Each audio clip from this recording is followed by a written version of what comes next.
Salut à tous, très heureux de vous retrouver aujourd'hui dans cette vidéo dans laquelle on va parler de la manifestation qu'il y a eu cet après-midi contre l'islamophobie. Bref, c'est chacun fait ce qu'il veut, donc c'est pas là-dessus qu'on va revenir, mais c'est sur le show de Mélenchon évidemment.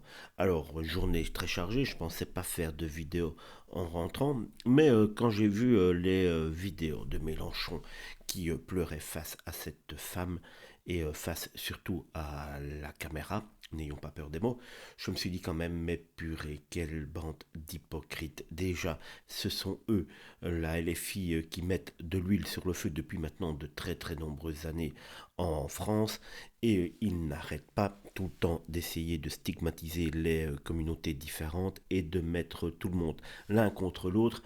Mais en plus, là, ils parlent d'une ligne rouge qui a été franchie. Premièrement, il n'y a encore aucune enquête, il n'y a aucun fait établi.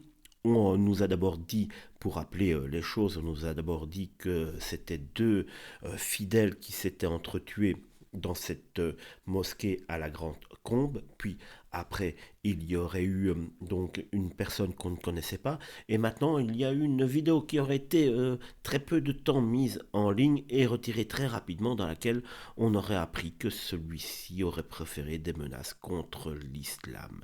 Alors, je ne remets pas en doute tout cela, mais je vous laisser refaire cette vidéo pour parler un petit peu de Mélenchon et de son show qui est pitoyable, mais véritablement pitoyable, car on ne l'a pas vu aller devant les caméras pour dire qu'il y avait une ligne franchie quand Thomas s'est fait poignarder à mort à Crépole.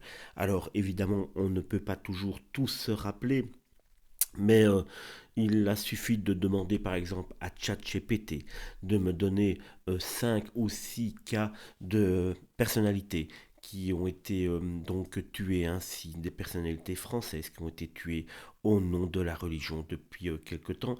Et ces personnalités, comme par hasard, il n'y a pas eu une manifestation de la LFI au bout de 2 jours, même pas, pour montrer leur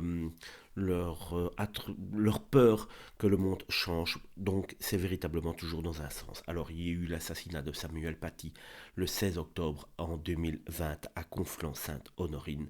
Samuel Paty, pour rappel, professeur d'histoire-géographie, était décapité par Abdullah Anzorov, un réfugié tchétchène de 18 ans. L'attaque était motivée par la présentation de caricatures de Mahomet lors d'un cours de liberté d'expression.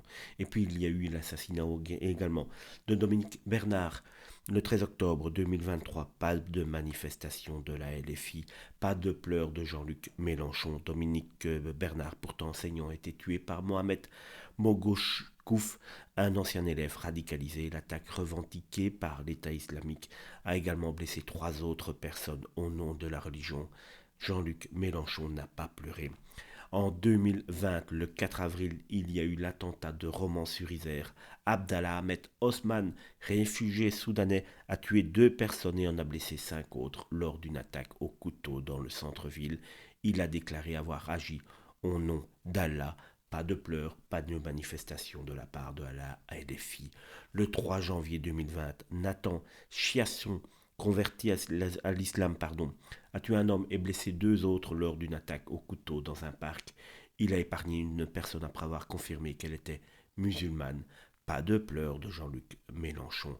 Le 13 juin 2016, double assassinat de Mans-Jeanville.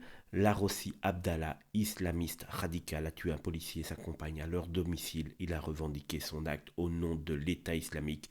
La LFI n'a pas fait de manifestation pour dire qu'ils avaient peur que la ligne rouge avait été franchie.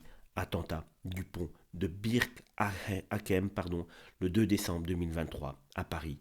Armand Rababjour Miyandobat, fiché S pour radicalisation islamiste, a tué un touriste et blessé 2 autres lors d'une attaque au couteau et au marteau. Il a justifié son acte en évoquant la situation à Gaza. Là encore, il n'y a pas eu de Jean-Luc Mélenchon et de la France insoumise dans les rues de Paris.